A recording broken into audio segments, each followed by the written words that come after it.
Innovations. In the hadith, the Prophet sallallahu alaihi wasallam said, كلهم في النار إلا واحدة. All deviant groups shall be in hell. Yani, not all deviant groups. All groups shall be in hell. All groups ascribed to Islam shall be in hell, but one, except one. And they asked him which one. He said, Al Jama'ah. The Jama'ah. That means the majority. You can notice here, Jama'ah here is transcribed with A underline in one spot. On the very same line, transcribed with two A's. That's also deliberate. There's two different transcription systems in the book. Potentially confusing, but I think it's not confusing. Really, just if you know how to read things. I mean, what I mean is, like, you will be reading different Muslim books. Someone has seen all sorts of Islamic literature, and so there's different transliteration, transcription systems, and things like that. So, for some reason, we can talk about later. I used to. It's actually in the back of the book. So, I just wanted to point out to you that that inconsistency there is on purpose. So, either way, both of those are correct here. So the Prophet sallallahu alaihi wasallam said, "Kulluhum fi nari illa wahida." All of them are in hell, but one. Here's a footnote. Sheikh Abdul Rahman said that the Sheikh's position before his death was not to say they all deserve to be tortured, but to say that if they die without repentance, they shall indeed be tortured. And so the meaning of this, as we said, is that a sin in one's creed is one that's going to get him tortured in hell. The sin in the creed is not the same as the sin of misbehavior. And this is what makes Ahlus Sunnah different from the other groups. Ahlus Sunnah, anyone who's a Sunni from Ahlus Sunnah who enters hell is not going to be because of his conviction. The Shaykh was among those who said that all the 72 factions have appeared. Footnote. Abu al-Muzaffar said, the Shaykhs of the people of verification among the Muslim scholars have disagreed. Some of them said that the existence of the sects of innovators among the Muslims has yet to be complete. That was at his time when he documented that about 900 years ago. Rather, some of them exist, and after them, all of them will have existed before Judgment Day. Because what the Prophet ﷺ has informed about must inevitably occur. The rest, and they are those who follow the historical events, and those who research the articles conveyed by the masters of the madhabs. The madhabs that are rightfully ascribed to Islam, they said that the completion of these misguided sects has taken place. That was at his time. Hence the bulk of the book, Al-Farqu Bayn al-Firaq, that very famous book about sects by Abdul Qahir al-Baghdadi. He logs the 72 deviant groups, and he logs the creed of Ahlus Sunnah there also. And then the book that we have studied together, which is At-Tabsiru fi Din, is a summary of that book. And that's where when I say Abu al-Muzaffar said he's the author of At-Tabsiru fi Din. And all this talk, like this coming footnote, comes from that book here. So we said there's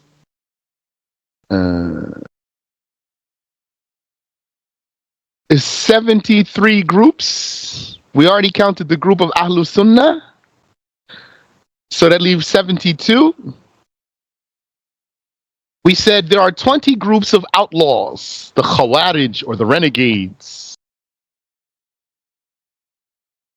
They are, here are their names for you: Al-Mahkamatu al-Ula, Al-Azariqah, Al-Najdat or Al-Najadat, and the Sufriyah. Factions of them are Ajarida,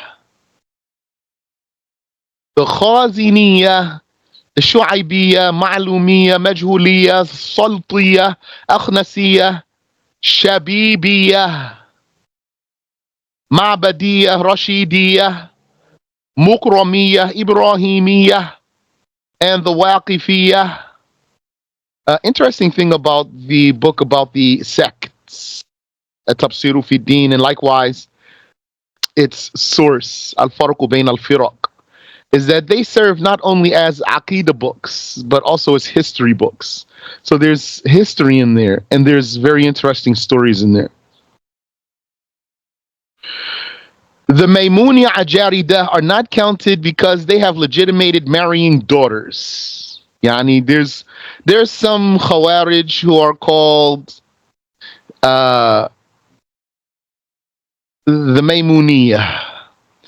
These Khawarij, they're not counted amongst the 73 groups because of their disbelief in Islam. And what was it that they said? They said it's lawful to marry the daughter. So that's outside of all the 73 groups. 4 factions are Ibadiyya, the Hafsiyya, the Harithiyya, Ashabu Ta'atin La Yuradu Biha Allah. The people who believe in obedience that is not meant for God. Yani, this is a group. This is a belief here that appeared among some people who claim to be Muslims. Their belief is that good deeds, they said the kafir can do good deeds and be rewarded for them and have his status raised. So that's blasphemy. Because who he's doing those good deeds for? Not for the sake of God, for something else. So they believe in Ta'a la yuradu biha Allah. Obedience, not for God. So what that means is they basically believe that good deeds that are not done for the sake of God are valid. And therefore, you don't have to be a Muslim to do good deeds. The Yazidiyah are not counted because they have permitted abolishing the Islamic law. And that is against the consensus of the Muslims. Yes, I'll remind you. According to the hadith we are following, there are 73 groups. But if you count out all the groups that appeared, if you actually trace the history, you're going to come up to way more than 73 groups. So how do we explain that? We explain that as that the 73 groups, they have been tracked and logged, and the groups that do not qualify to be amongst those 73, those are, I'm going to call them cults. Cults that have either worshipped a human or believed that Muhammad is some other person, not the Arabian prophet, the son of Abdullah, like the so-called Nation of Islam that appeared in the civil rights era in the United States. When they say Muhammad is the messenger of Allah, they mean Elijah Poole. So they're not part of the 73 groups. Or they don't believe in Islam actually. Yani they disregard the Islamic law. They don't believe in halal or haram. Anyone who has that case, they worship a man, or when they say Muhammad, they mean someone else, or they don't believe in Islam, then they're not from the 73 groups. When I say they don't believe in Islam, means they disregard the Islamic law. There are 20 groups of deserters, the Rawafid.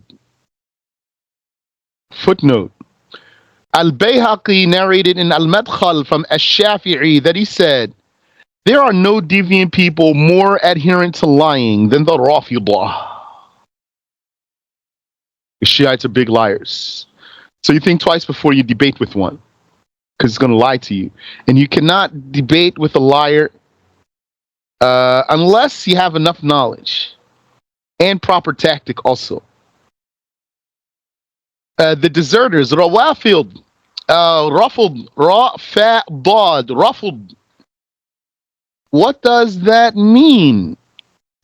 Al-Ruffled is Al-Iba, refusal. Refusal. So one might say for Rawafid, the refusers. But I translated it as deserters as per the stories. Because of the stories that were reported about them. I'll read something to you really quick here. Well, this one is due for a review, subhanallah. Okay, here. So the Shiites, they were called the Rafidah, or the Rawafid, the deserters. Because when 5,000 people from Al-Kufa paid allegiance to Imam Zayd ibn Ali, he used them to fight Yusuf ibn Umar al-Thaqafi. This one died in year 127 after the Hijrah, so it gives you timeline. This one who was appointed over Iraq by Hisham ibn Abdul Malik. So the one who knows the history knows how to talk about these things here. When the fighting intensified, they said to him, what do you say about Abu Bakr and Umar? Yani they don't want to be there anymore. They're looking for an excuse. Zayd said, my grandfather Ali praised them both. My grandfather Ali praised them both and said good of them.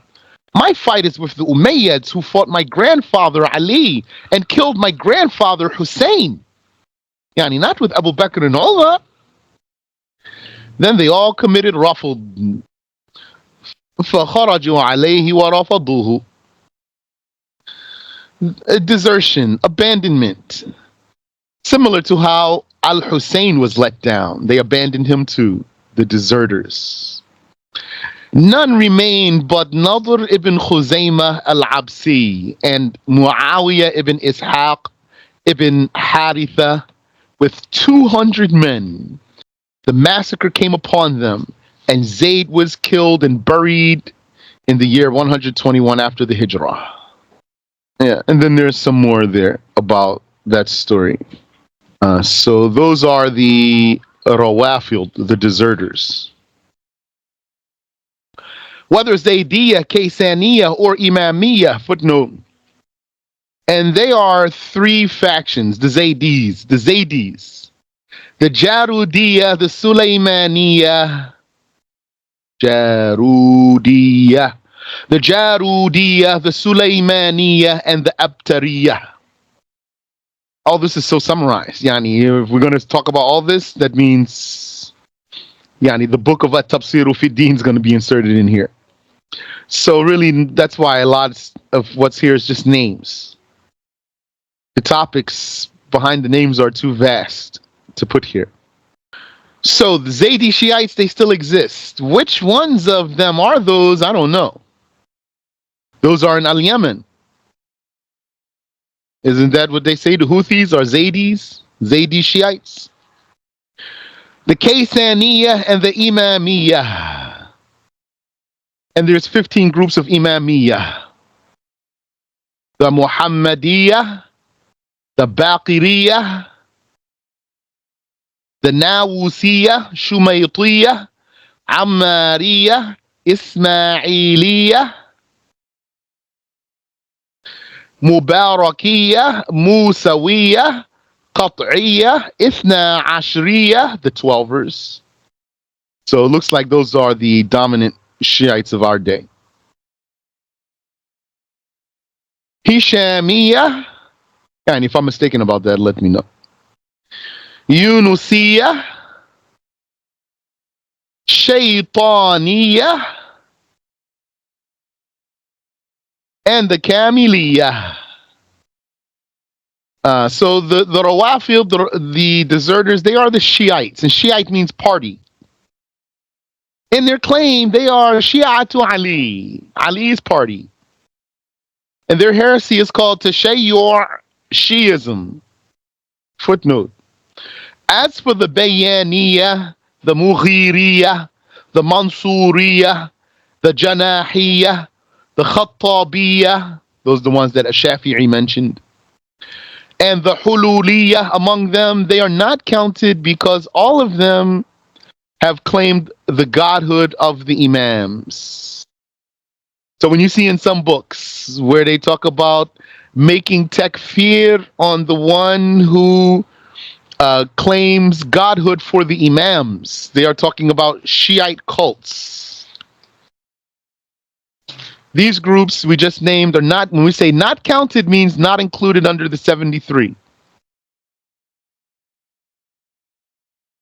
And there are 20 groups of outcasts, the Mu'tazila.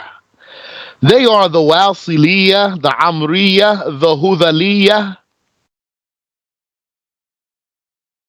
the Nazamiya, the Aswariya, the Ma'mariya, the Iskafiya, the Ja'fariya, the Bishriya, the Mardariya, the Hishamiya, the Thumamiya, the Jahidhiya, the the Khayatiya, the Shahamiya, the so-called followers of Salih Qubba, the Mu'nusiyah, the Ka'abiyah, the Jubba'iyah, and the Bahshamiyah. The Khabitiyah and the Himariyah are not counted among the Islamic factions. Yeah, I need the 73. The 73. Any questions so far?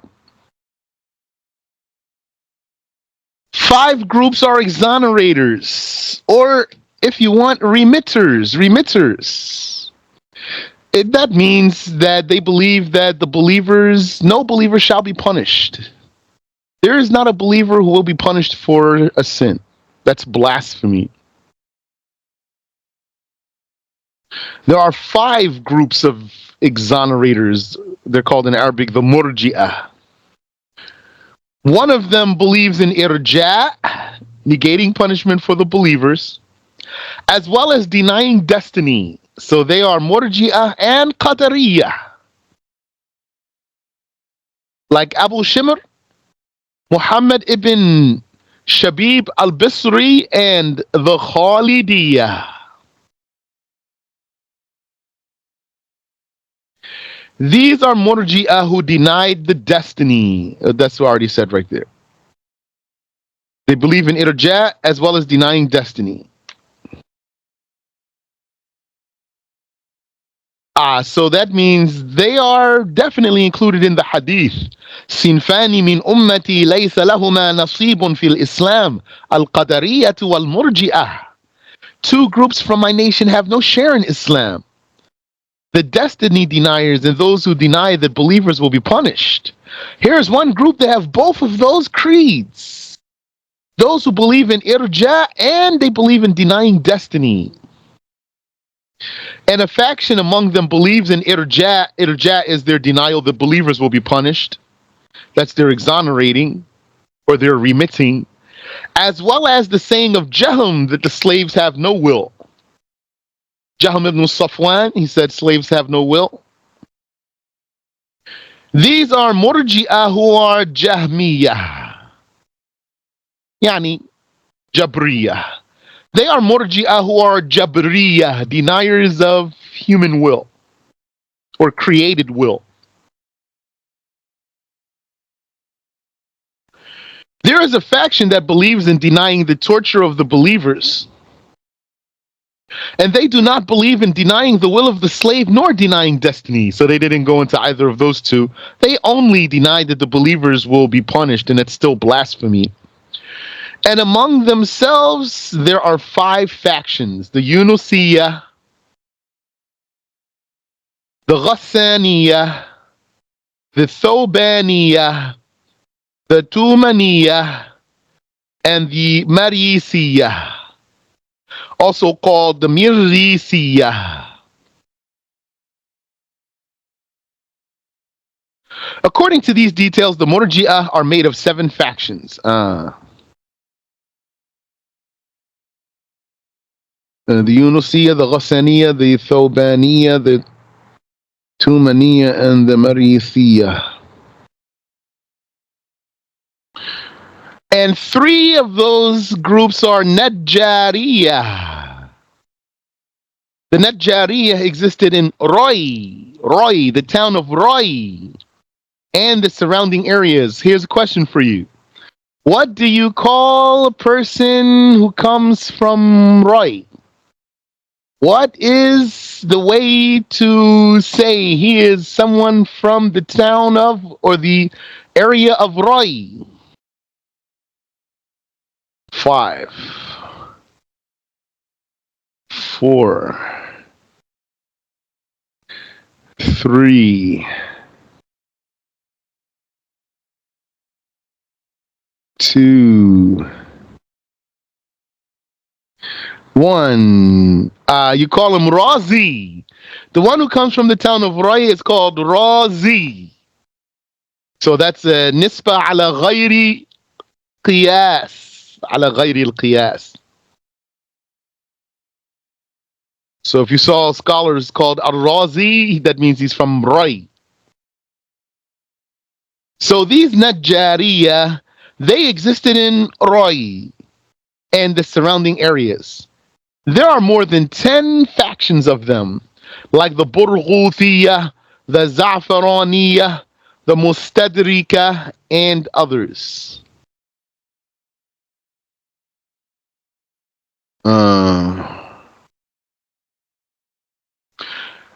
So they existed in Roy and the surrounding areas. There are more than 10 factions of them. More than 10 factions of them?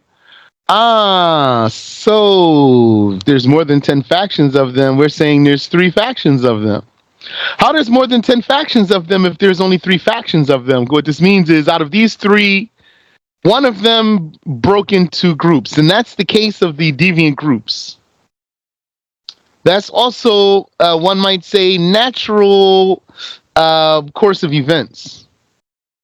A deviant group diverges. You think they're just going to stay coherent and all stay together?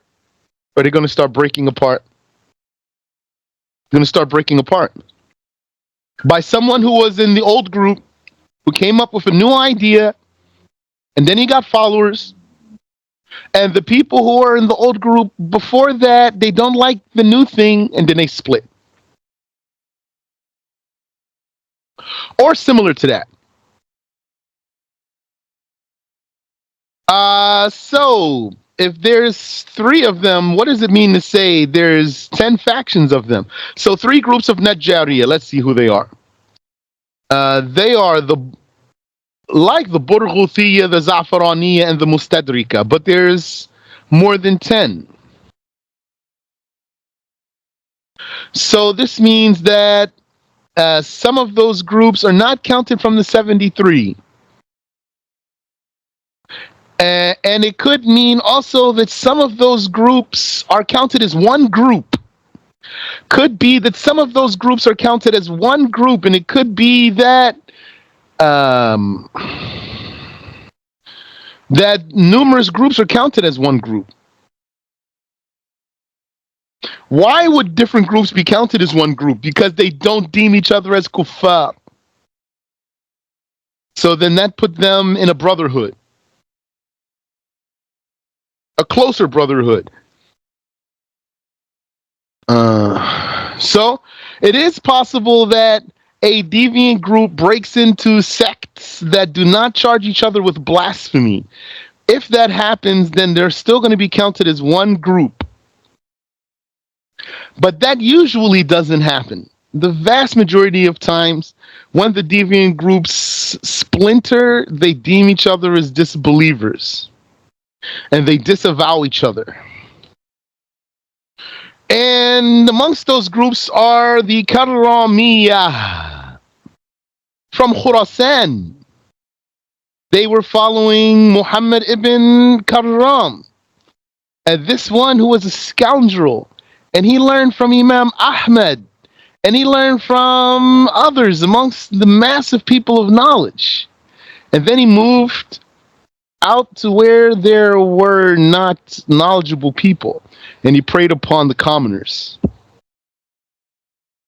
And yani, he got a sect out of that, and his followers were willing to defend his statements too. So they used to argue. The first heresy in the nation is that of the Khawarij. We talked about this too. That's a statement that we learned. That we took that by Talaqqi. And also we took another statement by Talaqqi. The first heresy in the nation was that of the Saba'iyah. Both of those groups emerged at the time of Imam Ali. But don't forget, the Saba'iyah are not counted amongst the 73 groups. The Saba'iyah, they were the precursors to the Shiites. Well, what did we say disqualifies someone from being counted amongst the 73 groups? That he actually worships a man. And that was the case of the Saba'iyah. They worshipped Ali. Or that when they say Muhammad, they mean someone else, like the people of the nation, so-called Nation of Islam, NOI. Or he does not believe in sacred law. 5%ers are like that. If you know those guys, I think there's still a few crumbs of them left. 5%ers. Probably most of them are old now, in their 50s or something. I don't think that's a religion that caught on.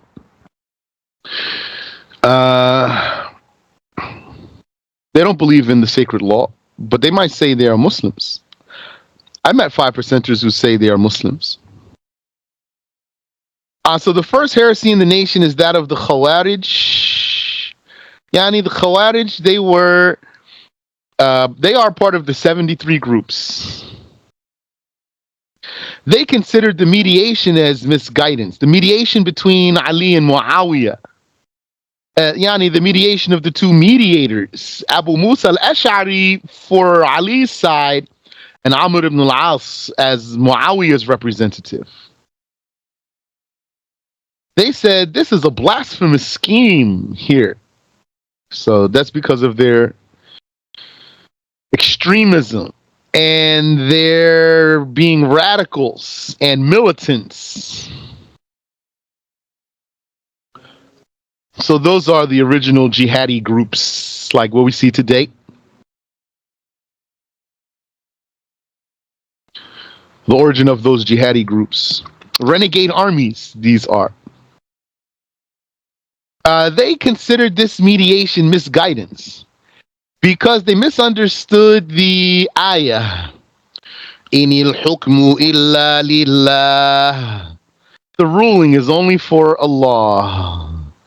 This ayah really means whatever Allah will to be shall be, and nothing can deter what He will to be. But they think the ruling is only for Allah means or proves that trying to do a mediation or compromise is blasphemy. That's because they are extremists. Yani, understand the meaning of the word extremist. It means too far, very extreme. Footnote, Ibn Umar said about them, they went to verses revealed about blasphemers and applied them to the Muslims. Yes. They applied this